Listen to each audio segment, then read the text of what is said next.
herbes folles, elles nous renversent les herbes folles. Je voulais vous inviter à en faire une espèce protégée, afin que leur folie puisse à jamais perdurer. Bonjour à tous et bienvenue dans le podcast Paroles d'herbes folles, créé pour mettre en lumière les professionnels normands du monde des plantes médicinales et des plantes sauvages. Si tu n'habites pas en Normandie, je t'invite tout de même à continuer d'écouter, car il s'agit d'abord de donner la parole à des hommes et des femmes passionnés et passionnants. Je m'appelle Nadège Locoge et suis en formation à l'École lyonnaise des plantes médicinales pour me reconvertir dans ce domaine. Créatrice du podcast Paroles d'herbes folles. Bonjour à tous et bienvenue dans ce nouvel épisode du podcast. Aujourd'hui, j'ai avec moi Estelle Mavoka-Izana. Bonjour Estelle. Bonjour Nadège. Donc, ça fait un petit moment que vous nous écoutez déjà, donc voilà, dans un premier temps, je vais présenter brièvement Estelle et puis elle pourra compléter par la suite si elle a besoin, si elle a envie de rajouter des choses. Donc Estelle, tu es passionnée par les plantes depuis ton plus jeune âge et d'ailleurs tu t'es tournée vers la préservation de l'environnement et tu as obtenu un diplôme d'ingénieur en environnement. Tu as également en poche depuis 2010 un master de gestion des milieux naturels. Et puis en 2016, tu as suivi une formation en phytothérapie et en aromathérapie à l'université Paris 13, à la suite de laquelle tu as créé ton auto-entreprise Les Bords Noirs. Cette dernière te permet, en parallèle de ton métier de conseillère en préservation de l'environnement, de donner d'autres types de conseils, des conseils de bien-être en naturopathie. Tu proposes également, donc plutôt autour de Bayeux dans le Calvados et dans ses environs, des ateliers et des formations sur les plantes médicinales, mais aussi des balades botaniques afin de découvrir les plantes qui sont autour de chez nous.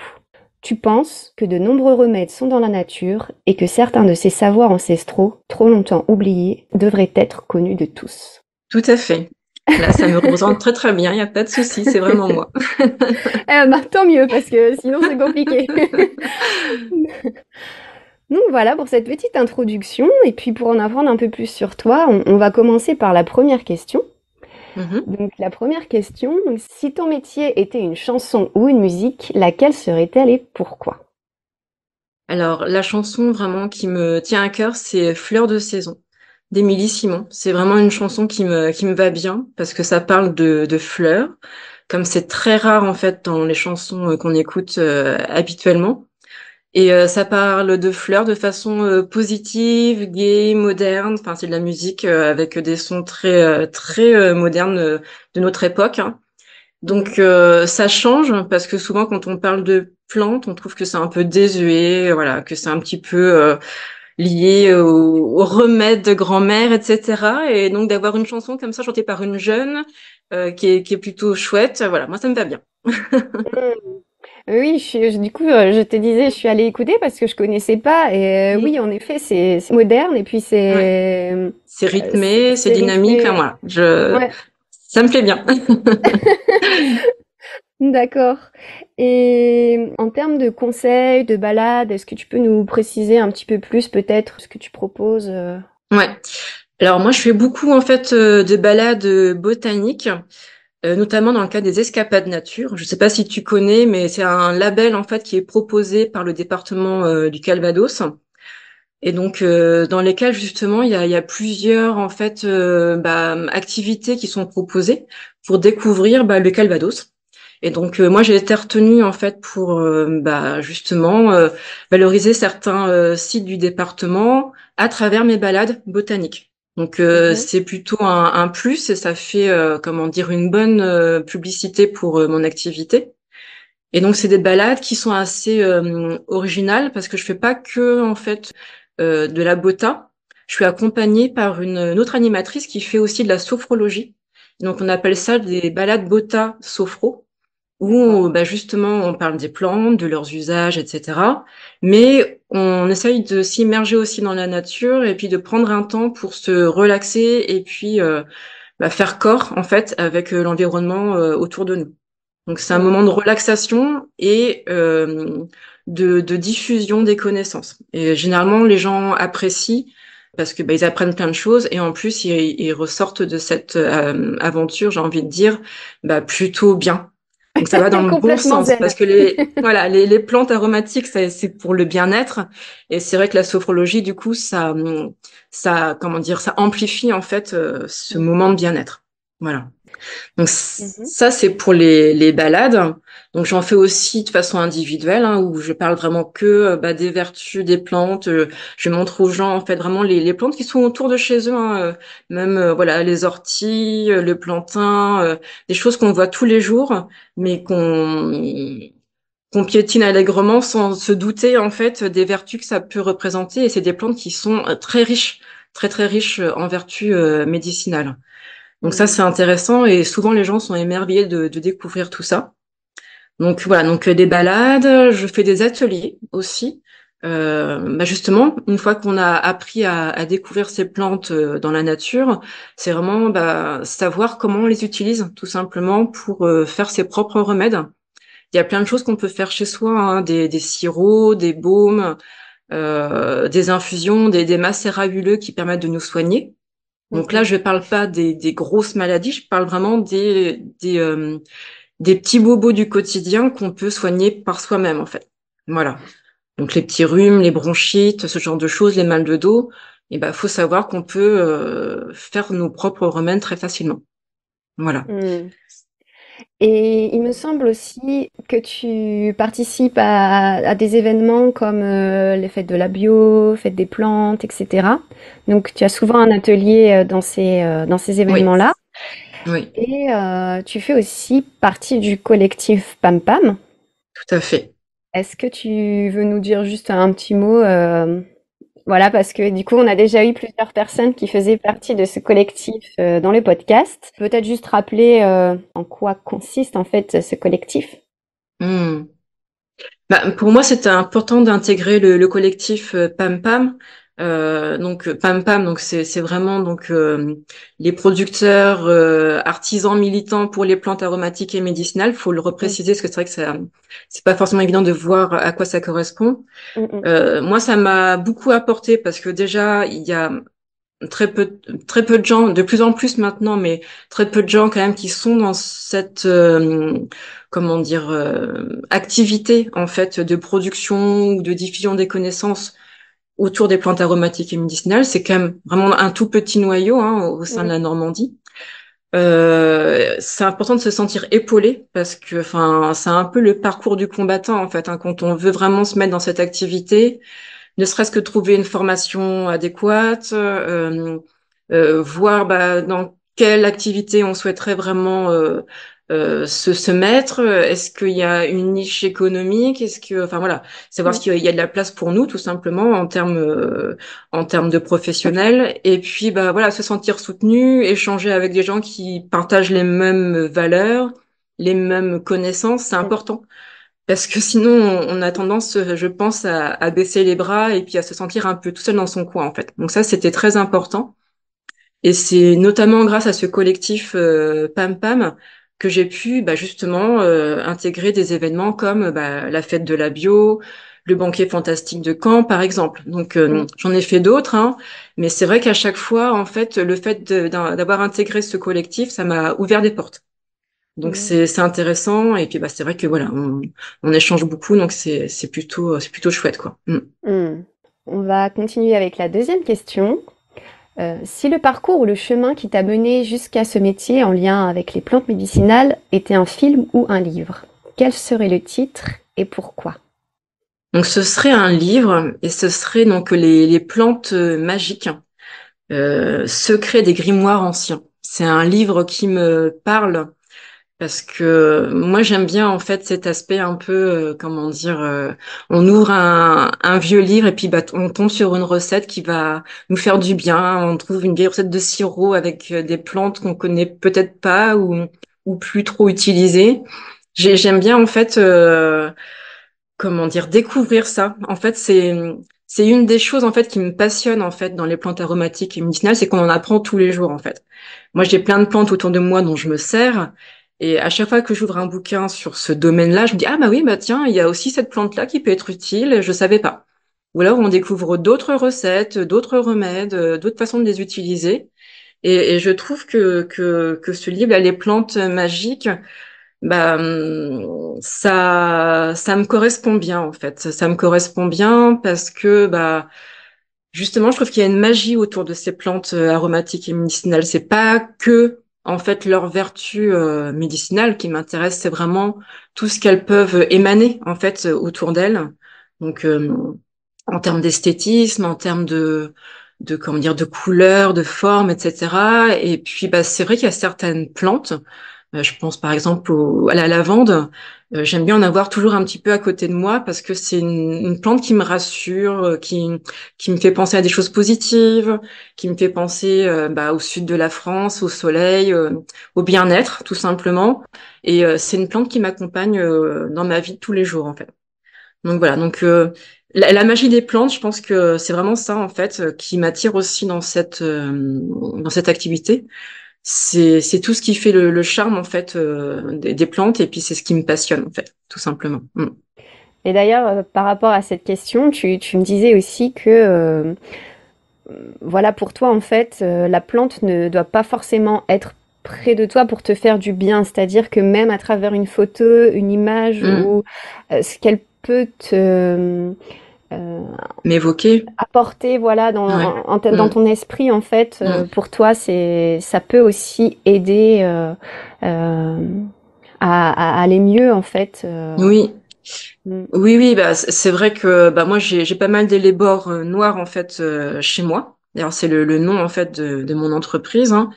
C'est une plante bah justement qui joue sur mon moral et auquel je m'identifie beaucoup. Parce que Mm. les bords noirs, donc j'ai choisi cette plante Ça, on va parce que peut-être pouvoir bah en reparler ouais, dans une d'accord. question Ok, ça d'après. marche. C'est l'autre question. Mais Ok, ça marche. d'ailleurs, ce sera très intéressant ce que tu vas nous Mm, dire là-dessus. ouais. Mais voilà, Mm, donc c'était juste pour, voilà, pour mm, dire que, comme ce que tu disais, en fait, les plantes, c'est pas que le côté chimique, le côté molécule, c'est aussi le c'est côté ça. vibratoire, C'est énergétique. ça, Et puis, complètement. Tout à fait. mhm. Donc la question suivante, c'était si tu étais une personne dans le monde de l'herboristerie qui t'inspire le plus dans ta pratique, qui serait-elle et pourquoi?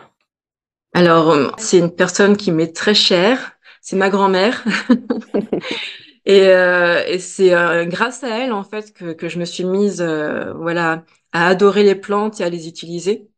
Parce que je m'en rappelle, en fait, de ma grand-mère qui me soigne quand je suis toute petite avec, bah, justement, ces potions magiques. Ces potions à base de plantes et pour moi c'était mieux que des sirops en fait de pharmacie. Je trouvais que c'était plus efficace et comme c'était ma grand-mère en fait qui me les donnait, qui me les apportait tout autour d'un rituel aussi parce que enfin quand j'avais une petite bronchite ou un rhume, elle mettait du baume à base de thym et de romarin, voilà, qui me réchauffait, qui m'aidait à mieux respirer. Donc il y avait ce rituel en fait du massage, de la relaxation et puis bah de l'échange avec elle, qui me faisait vraiment du bien.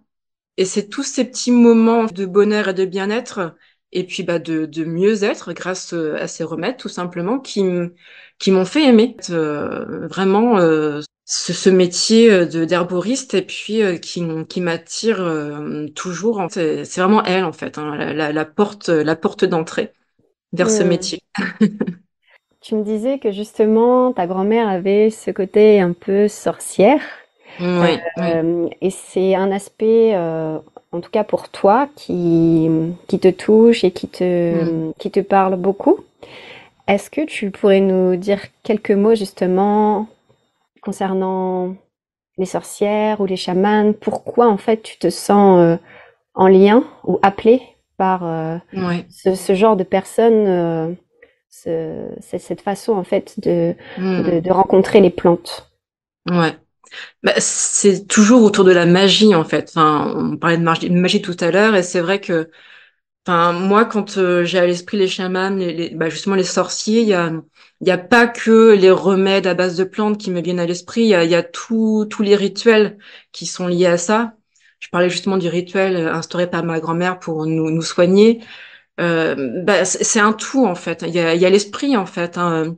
L'aromathérapie, c'est l'olfactométrie, c'est aussi les sens, le psychisme qui rentre, comment dire, dans la guérison. Mm. Et c'est vrai que cette magie qui entoure les remèdes et la façon de les comment dire de les instaurer auprès du malade, en fait, c'est ça aussi qui est important. Parce que on soigne effectivement, comment dire, le physique, mais on soigne aussi par l'effet psychique. Et c'est une alchimie qui se crée. Et c'est vrai que, enfin, moi, j'ai toujours été très, très impressionnée par les chamans et, entre guillemets, les sorciers. Mais on parle de sorciers, mais c'est les herboristes d'avant, en fait, hein, tout simplement. Il y avait des sorcières aussi en France. Elles étaient, comment dire, on avait peur d'elles parce qu'elles avaient des savoirs que d'autres n'avaient pas, tout simplement. Et c'est cette connaissance qui effrayait les autres. Mais voilà, je pense que c'est des connaissances qui sont passionnantes et qui valent d'être justement diffusées dans la population d'aujourd'hui pour voilà qu'on puisse partager aussi toutes ces valeurs et puis tous ces remèdes. On continue avec la Oui, quatrième question. oui. Donc là, cette fois-ci, c'est la bonne. Quelle plante as-tu choisie?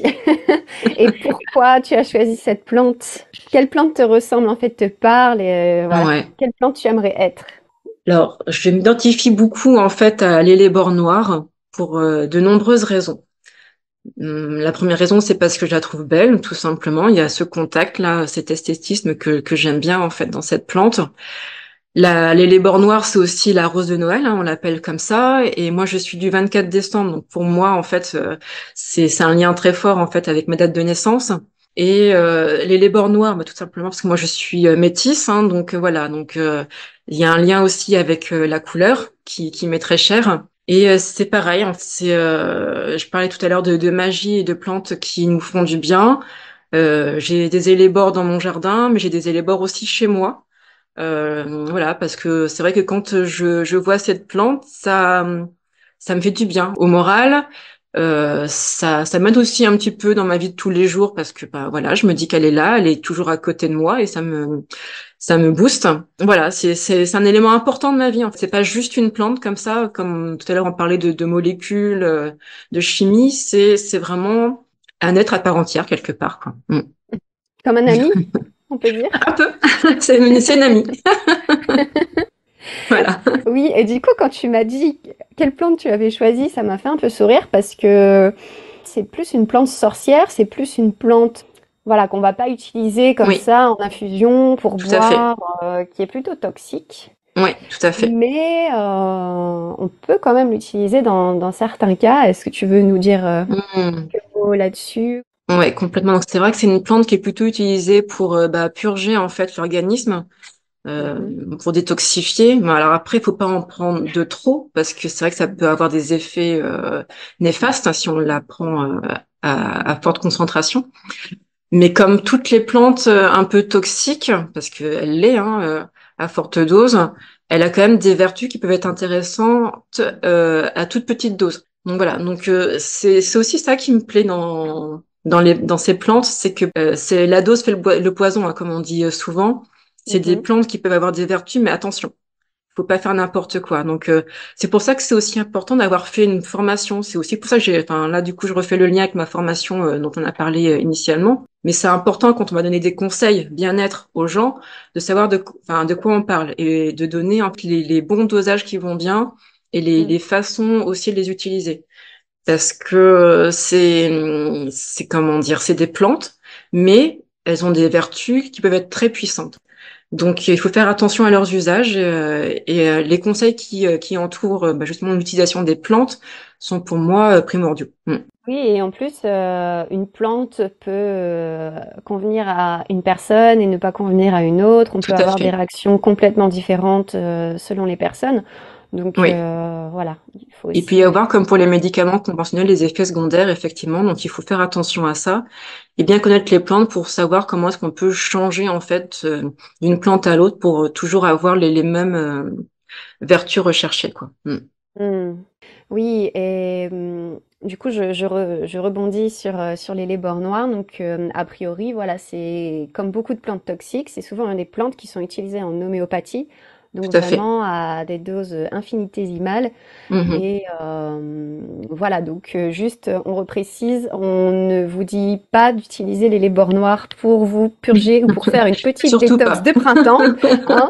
Surtout pas. C'est comme la digitale ou autre, vaut mieux éviter quand même. Voilà, c'est ça, hein. Les lébores Mm. noirs, on la laisse de côté et C'est puis de côté. C'est plus pour son côté esthétique pour le coup. voilà, son côté un peu magique C'est ça, dans nos esprits. Mhm. complètement. Eh bien, on arrive déjà presque à la fin de cette interview. Et du coup, ça va être à toi de nous dire si tu as envie d'ajouter quelque chose que tu n'aurais pas dit ou quelque chose qui te vient à l'esprit là tout de suite Mm. ou un message particulier que tu voudrais donner aux personnes qui nous écoutent. Bah, pour moi, c'est vrai que le métier d'arboriste, en fait, c'est vraiment un métier passion. Enfin, c'est même pas un métier finalement, c'est plus une activité que je fais pour me faire plaisir, en fait, parce que je me sens pas au travail quand je fais ça, mais vraiment pas du tout. Et ce que j'aime, en fait, par-dessus tout, c'est pouvoir échanger avec les gens et puis bah leur diffuser un peu mes connaissances finalement et de voir l'émerveillement en fait qu'ils ont dans les yeux quand je leur parle de toutes les vertus que peuvent avoir certaines plantes, des plantes qui sont à côté de chez eux et vraiment dont ils ne doutent pas du tout bah, justement de leurs usages et puis de leurs vertus. Donc moi je trouve ça génial parce que enfin voilà c'est un partage de connaissances et je sais que pour certains ça va les mettre les pieds à l'étrier pour bah vouloir en connaître davantage finalement. Et puis bah se mettre à regarder les plantes différemment aussi. Voilà tout simplement. Donc ça moi je trouve ça magique. Voilà, je crois que ça va être le mot en fait de l'entretien. Je trouve ça magique de pouvoir échanger comme ça. Mhm, Et du coup, oui, bah après, si les gens sont intéressés par mes activités, donc bah ils peuvent me retrouver sur mon site internet, mais je pense que tu vas mettre les liens en fin d'interview. Et puis sur ma page oui. Facebook aussi. Donc voilà, donc Mhm, pour 2024, je compte diffuser assez rapidement le planning de mes activités, que ce soit les ateliers sur les plantes, les balades botaniques, et puis bah, les formations et également les comment dire les conseils que je peux éventuellement réaliser bien-être. Hein. Je suis pas médecin, on est bien d'accord, mais c'est vraiment du mhm. conseil bien-être pour justement soigner les petits bobos du quotidien avec les plantes qui nous entourent. Voilà. Donc n'hésitez pas à venir sur mon site et sur ma page Facebook et puis bah justement à venir participer à mes balades ou à mes ateliers. Voilà. Donc c'est souvent des très très bons moments partagés tous ensemble. Voilà. Hmm. Merci Estelle et tu C'est me moi qui te partageais remercie. aussi, hein, oui, tu me disais avant de commencer l'interview que pour le moment du coup hein, c'est pas du tout ton activité Exactement. principale en fait, hein, Ouais. tu fais vraiment ça pour le plaisir, Ouais. mais voilà que tu souhaiterais quand même à un moment donné peut-être en faire ton Mon activité activité principale, ouais. principale. J'aimerais bien, mais c'est pas Mhm, forcément évident. Comme je disais tout à l'heure, c'est un monde assez compliqué. On est très peu, et puis c'est vrai que les débouchés sont quand même assez faibles. Et puis c'est pas un métier qui est reconnu, hein, tout simplement. Donc c'est compliqué. Il y a les lobbies pharmaceutiques qui pèsent beaucoup pour justement bah, éviter que ce type de métier puisse se mettre en place vraiment. Donc c'est compliqué. Donc on mhm, essaye de faire comment dire comme on peut. Mais voilà, je pense que justement les gens qui sont dans ce métier-là ou qui font partie du collectif Pam Pam, c'est vraiment des gens qui sont passionnés pour la plupart, hein.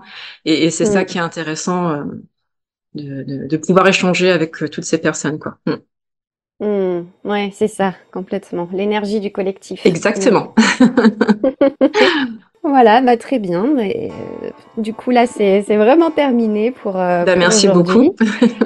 Merci à toi, merci à tous ceux qui nous ont écoutés. Et je vous dis à bientôt dans un prochain épisode.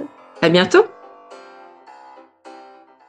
Cet épisode est terminé. Si tu as aimé, n'hésite pas à le partager ou à t'abonner. Tu peux aussi me retrouver sur différents réseaux sociaux, comme mes pages Facebook et Instagram, Le Murmure des Herbes Sauvages. Toutes les infos en lien dans la description.